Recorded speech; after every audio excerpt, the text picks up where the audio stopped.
Y'all, I'm gonna tell y'all, I have never witnessed this.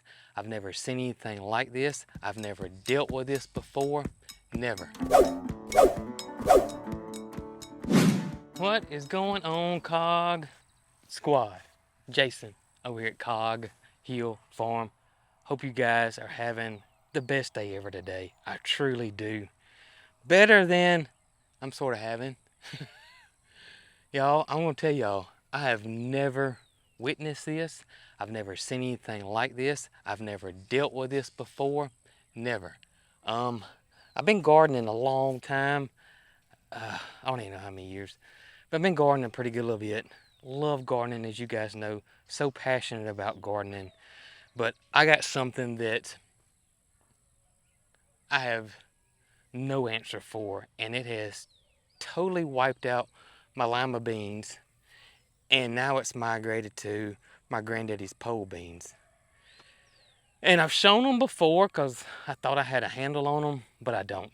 I have zero handle on these guys, and that is these kudzu bugs, or some people call them kudzu beetles.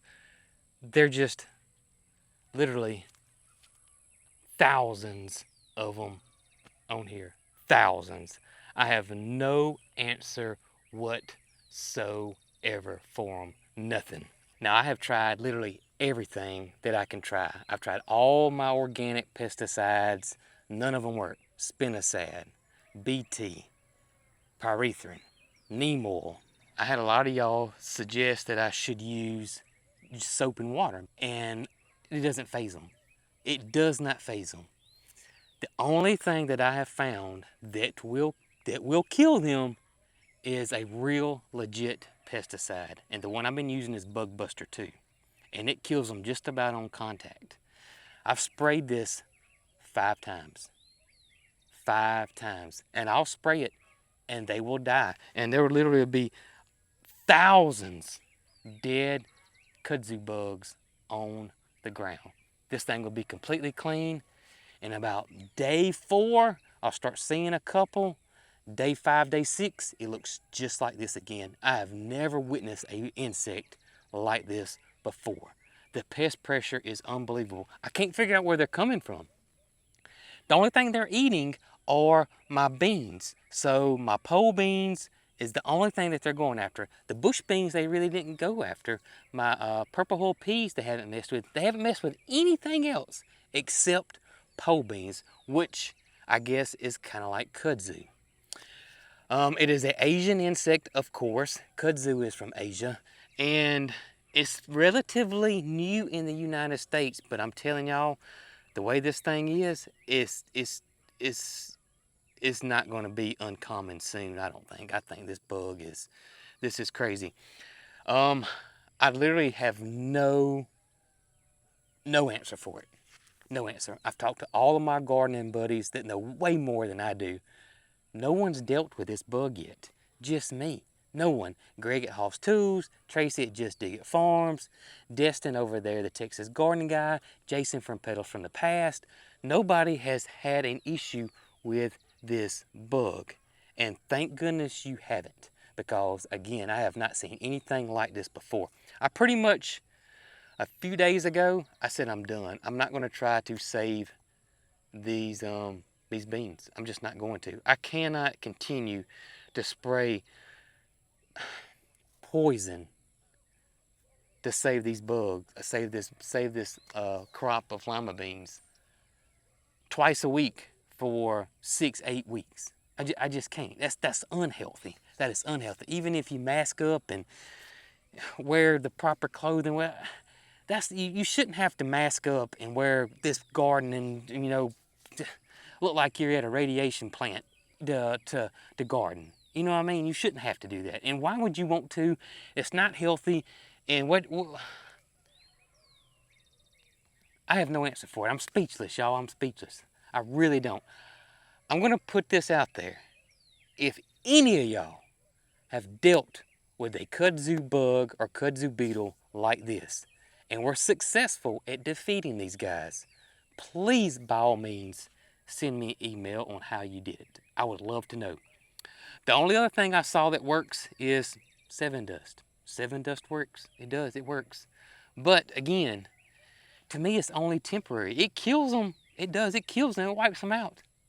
But 7 dust, you know, again, is not the healthiest choice by all means. 7 dust has residual. It stays there unless it rains. It's not good for my honeybees. So I'm at a loss. Their first appearance was in 2009 from what I read. And y'all, these things are going to, they're going to do some damage in the United States when it's all said and done. I mean, look at this. Look at them, y'all. Look at them. And y'all see this.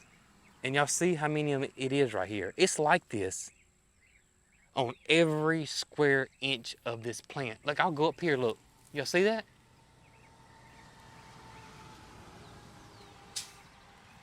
It doesn't matter where you look on this plant.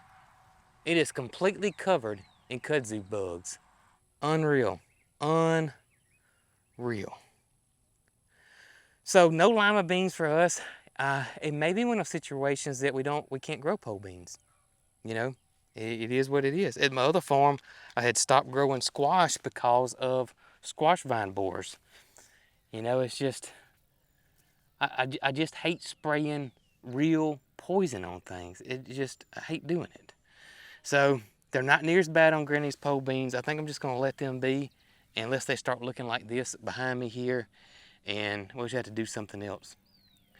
But we're getting to the dog days of summer here for the garden. The watermelons are done. I think we ended up with about 10 or 15 watermelons for the total for the year. I think there's some more in there I need to go pick. But they're done. Of course, pole beans are done. Bush beans are done. Granny's beans are still 50-50 right now. Flowers are making a comeback. They started going down pretty good. I really need to cut them back, so I may come in here and cut some of these guys back. Y'all can see they're just loaded with butterflies. But I may come in here one morning and just start cutting my zinnias back, then they'll pop back up again. Tomatoes. The tomatoes are done for the year except for our cherries, but the cherries are splitting, so, you know, it is what it is. I'm about to pretty much pull all this up except for the flowers and the second crop of tomatoes I planted. The sunflowers, I may leave them for the birds, get some to the chickens. But the peppers are doing great. Got loads and loads of peppers here, and they're doing really awesome. We're gonna see what we can do with these jalapenos we got. I got banana peppers out the yin yang. I got these Cubella peppers over here. I'm still floored. I do not know how to get rid of that kudzu bug. I've never had anything defeat me like that. And the way they're doing it, y'all, it is good gracious. It's sure making me say uncle, I can tell you that. But on a good note, let's go finish the wagon area where we just got our new antique wagon and build that bed. And I think I can get that done today if the rain holds off. Oh yeah, I am flying solo today. McCraw has a camp she's going to this week, and it's about an hour away. And so Brooke had to go take her today. And there was orientation with the parents today, or a parent. And I don't think Brooke's gonna be back in time, or by the time I get the bed done. So I would like to surprise her with it. That would be great. Talking about letting the bug get the best of me, the beetle. Some people call it a kudzu beetle, some people call it a kudzu bug. But talk about it getting the best of me and me hollering uncle. I used to have a buddy that I worked with. He'd always say calf rope. You know, if he gave up on something, he'd holler calf rope. And I've never ever heard that before. And so I'm curious if any of y'all ever heard that. If there was something he couldn't fix, or he was done with, he couldn't handle it anymore, he had whooped him, he'd holler calf rope. And that sticks with me to this day, of course. That I'm just curious if any of y'all ever heard somebody use that term calf rope instead of uncle. Holly, you got that rest out? You got your rest out? Okay, good, because we gotta go fix that bed for our wagon. You help me do that real quick? I know you will. All right, come on, load up. Come on, load up, girl, let's go.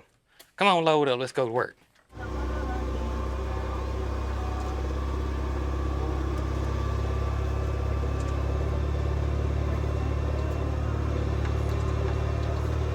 So, over here by the wagon, Brooke cut the grass and it gave me an outline of how the lawnmower comes through here. And so I'm gonna use these swooping curves where, you know, she can just run through here. I just followed her grass cutting trail basically. And that way it'd be easy to cut. You just run the lawnmower right through here and cut it. I mean, it's not gonna be any difficulty. Try to do it. We don't have to do any weed eating as well. I'm gonna cut this edge around the border right here with a shovel, dig me a little trench through there so the mulch will stay in better.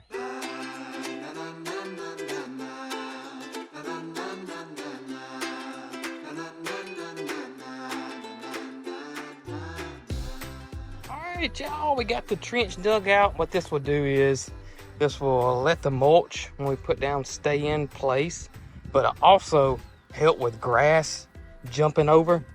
A lot of times if you don't do this, especially if you got Bermuda grass like we got and this Bahia grass, it'll jump. And this trench is pretty deep, probably at least 3 inches deep right down through there.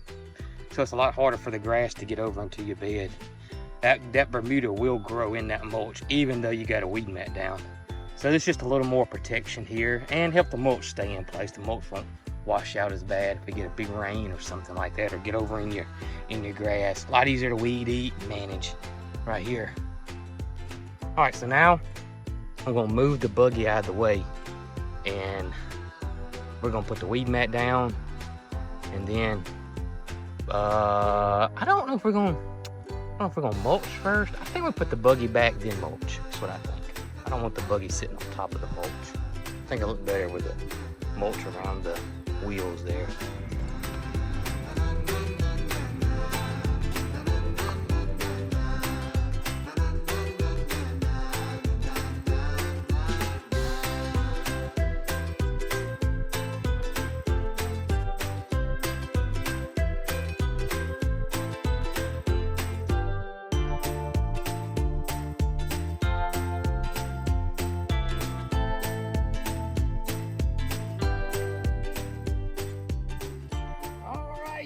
Y'all can kind of see what I was thinking about the entire time here.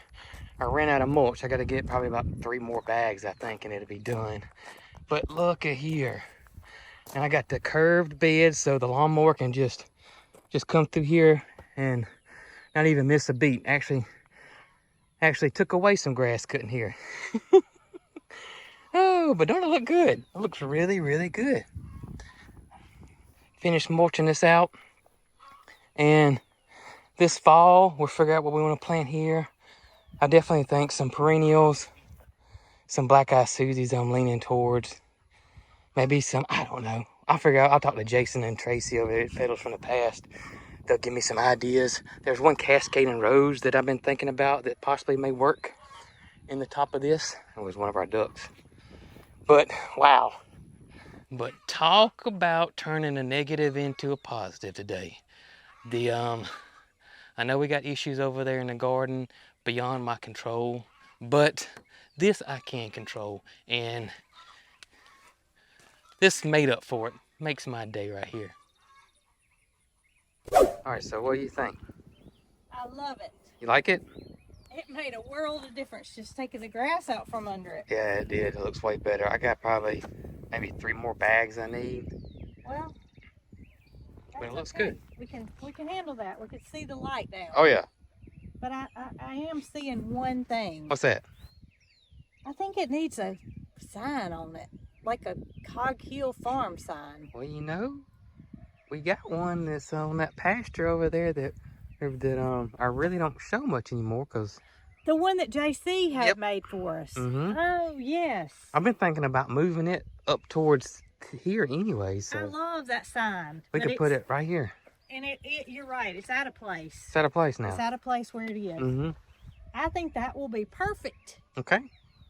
Well, that'd be easy. That'd be the easiest thing I've done today. So you think we can get it moved today? Yeah, we can move that sign now. All right. That'd be super easy.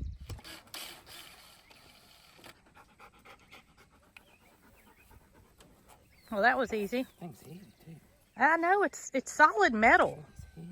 And that's the reason it's begun to rust around the edges, but I think it's gonna have many more years left. Oh yeah. And it's definitely going to look better on that wagon than it will right here in the middle of, well, just nowhere.